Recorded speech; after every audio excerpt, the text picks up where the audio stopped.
एक तो तुम एक यूनिवर्सिटी के पीछे मत भागो, अगर भाग भी रहे हो तो चारों तरफ से घेर लो उस यूनिवर्सिटी को, ठीक है, कि कहीं वो भाग ना पाए तुम पे से।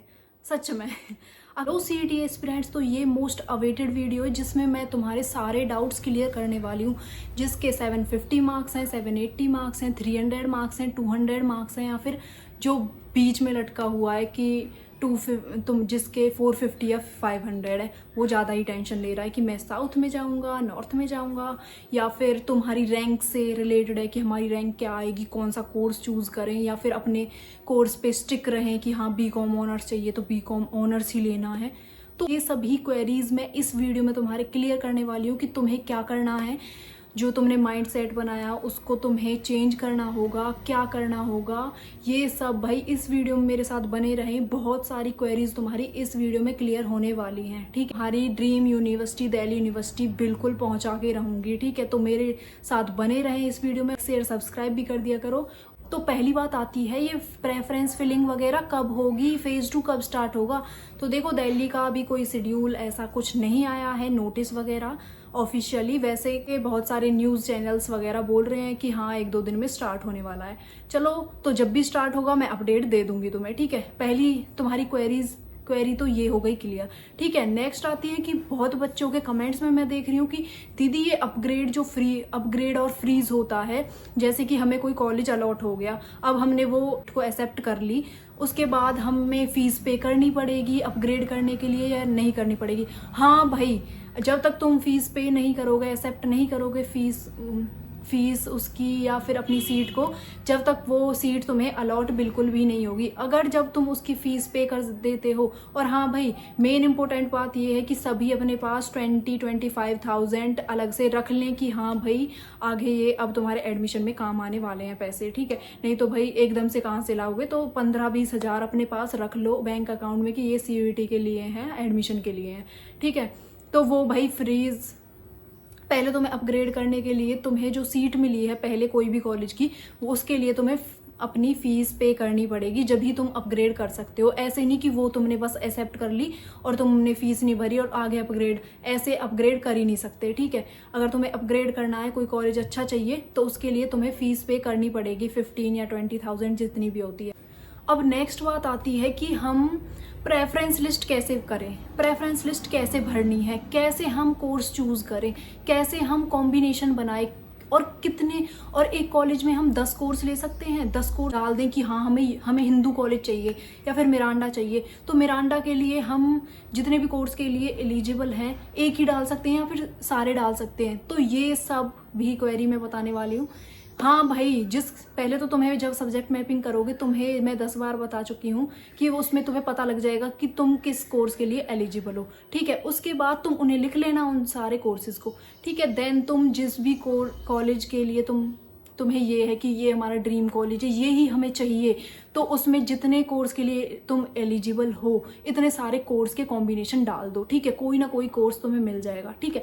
नेक्स्ट बात आती है रैंक की। जब तुम अपना कोर्स वगैरह वो फिलिंग वगैरह कर देते हो, बाद में एक रैंक आती है, यूनिवर्सिटी तुम्हारी एक रैंक निकालती है, जैसे कि भाई 20,000 बच्चों ने एग्ज़ाम दिया है फिजिक्स ऑनर्स का या फिर केमिस्ट्री ऑनर्स का, उसमें तुम्हारा 10,000 रैंक आ रही है या फिर 18,000 रैंक आ रही है, तो इस रैंक को लेकर ही तुम्हें सीट अलॉट होती है। तो भाई अब तुम्हारी 20,000 में से 18 आ रही है, तो तुम्हारे चांसेस तो बहुत कम है, बहुत लो हो जाते हैं। तो इस ही बात पे मैं बात करने वाली हूँ कि भाई जो तुमने सोच रखा है ना कि हमें बीकॉम ऑनर्स चाहिए या फिर फिजिक्स ऑनर्स चाहिए, केमिस्ट्री ऑनर्स चाहिए या फिर प्रोग्राम चाहिए। देखो ऑनर्स में ज़्यादातर तुम्हें दिखते हैं कि बहुत बच्चे होते हैं, बहुत ज़्यादा कॉम्पिटिशन होता है, तो तुम्हें वो कोर्स चुनना है जो डिमांडिंग कोर्स है और उसमें जो कंपटीशन है वो भी लो है। अपना माइंडसेट चेंज कर लो। अगर तुम्हें ड्रीम यूनिवर्सिटी चाहिए तो ड्रीम यूनिवर्सिटी चाहिए कि हाँ भाई हमें ड्रीम यूनिवर्सिटी चाहिए, और अपने दिमाग से काम करो कि आगे जाके तुम्हें प्लेसमेंट मिल जाए। लाइक तुम हिंदू की प्लेसमेंट बहुत अच्छी है, तुमने सुना होगा हिंदू की प्लेसमेंट बहुत अच्छी है। अगर तुमने वहाँ से कोई program course, Sanskrit, Hindi honours जो भी कर लिया, उससे तुम्हारी प्लेसमेंट वो लगवा देंगे। जैसे कि तुमने हिंदी ऑनर्स कर लिया या संस्कृत जो भी है वो कर लिया, उसके बाद बीएड वगैरह कर लो, तुम टीचर लग जाओगे किसी भी स्कूल वगैरह में, गवर्नमेंट में, ठीक है, आराम से तुम्हारी प्लेसमेंट लग जाएगी, ठीक है। तो भाई जो लो मार्क्स वाले बच्चे हैं, लाइक 450 300 वाले, जो बिल्कुल बहुत ही परेशान डेंजर जोन में है, जो कि हाँ भाई हमें तो कुछ मिलने वाला है या नहीं, तो वो भाई जो ये कोर्स सोच के बैठे ना हमें तो बीकॉम ऑनर्स ही करना है, तो उस चीज को छोड़ दो। ये हट करके मत बैठो कि हाँ हमें बीकॉम ऑनर्स ही करना है। अगर तुम्हें दिल्ली यूनिवर्सिटी चाहिए तो बीकॉम ऑनर्स छोड़ के तुम और भी कोर्स कर सकते हो। डिमांडिंग जो लैंग्वेजेस कोर्सेज हैं वो आगे जाके इतने मतलब तुम्हें इनकम प्रोवाइड करा सकते हैं कि और बच्चों से तुम कंपेयर करोगे तो अपने आप को बहुत बेहतर समझोगे आगे जाके। तो भाई अपने इस माइंड सेट को प्लीज़ चेंज कर लो, ठीक है। मैं तो सीधी सीधी बात बोल रही हूँ, ये मत सोचना कि दीदी ये क्या बोल रहे हो, हमारा तो ड्रीम ये है, ये बनना है। वो तो ठीक है भाई, ड्रीम सबके होते हैं। मैं खुद बता दूँ, मेरा MBBS था और आज मैं कहाँ MSc बायोटेक कर रही हूँ। तो ड्रीम जो सोचते हैं वो ज़्यादातर किसी का ही होता है। जो किस्मत वाले हैं उनके साथ ही वही होता है जो वो सोचते हैं।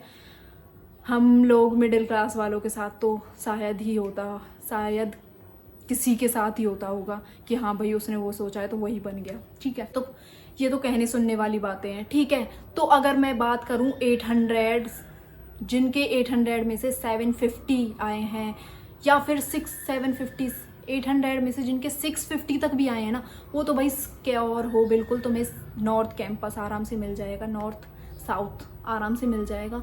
और जो 500 वाले बच्चे हैं जो बीच में हैं कि हाँ भाई हम साउथ में जाएंगे या फिर नॉर्थ में जाएंगे, तो ये ही बच्चे ज़्यादातर गलतियाँ करते हैं।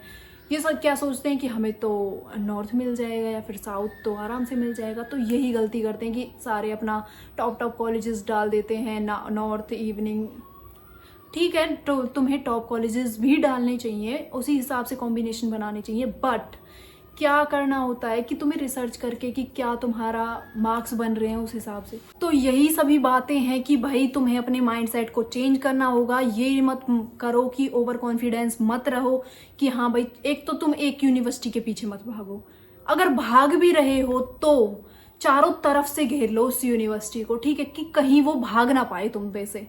सच में अगर तुम्हें दिल्ली यूनिवर्सिटी ही चाहिए तो उसे चारों दिशाओं से घेर लो कि हाँ हमें दिल्ली यूनिवर्सिटी ही चाहिए तो चाहिए। अपनी हट बना लो अगर तुम्हें चाहिए तो। इसके लिए तुम्हें सारे अपने जो कोर्सेज हैं ना वो सब चेंज करना पड़ेगा। जो भाई कम मार्क्स वाले बच्चे हैं उनको चेंज करना पड़ेगा और ज़्यादा मार्क्स वालों को भी। और जैसे कि हाँ एक बात और समझा देती हूँ मैं, जैसे जो तुम्हारा मैं रैंक की बात कर रही थी, वो तुम्हारा रैंक ऐसे आती है कि 20,000 बच्चों ने एग्जाम दिया या 30,000 बच्चों ने इस कोर्स का, तो उस हिसाब से तुम्हारी रैंक आती है। तो तुम ऐसा कोर्स प्रेफर करो, उस कोर्स में अपना अप्लाई करो जिसके लिए तुम एलिजिबल हो और उसमें बच्चे भी कम है, कंपटीशन भी कम है। उसमें जाओगे तो तुम्हारी रैंक भी अच्छी बनेगी और आगे जाकर तुम्हें कॉलेज भी अच्छा मिलेगा, नॉर्थ भी मिल जाएगा, साउथ भी मिल जाएगा, जो भी तुम्हारा ड्रीम कॉलेज है या ड्रीम यूनिवर्सिटी तुम्हें बिल्कुल ही मिल जाएगी। तो इस बात पे बिल्कुल ध्यान दे मेरी, ठीक है।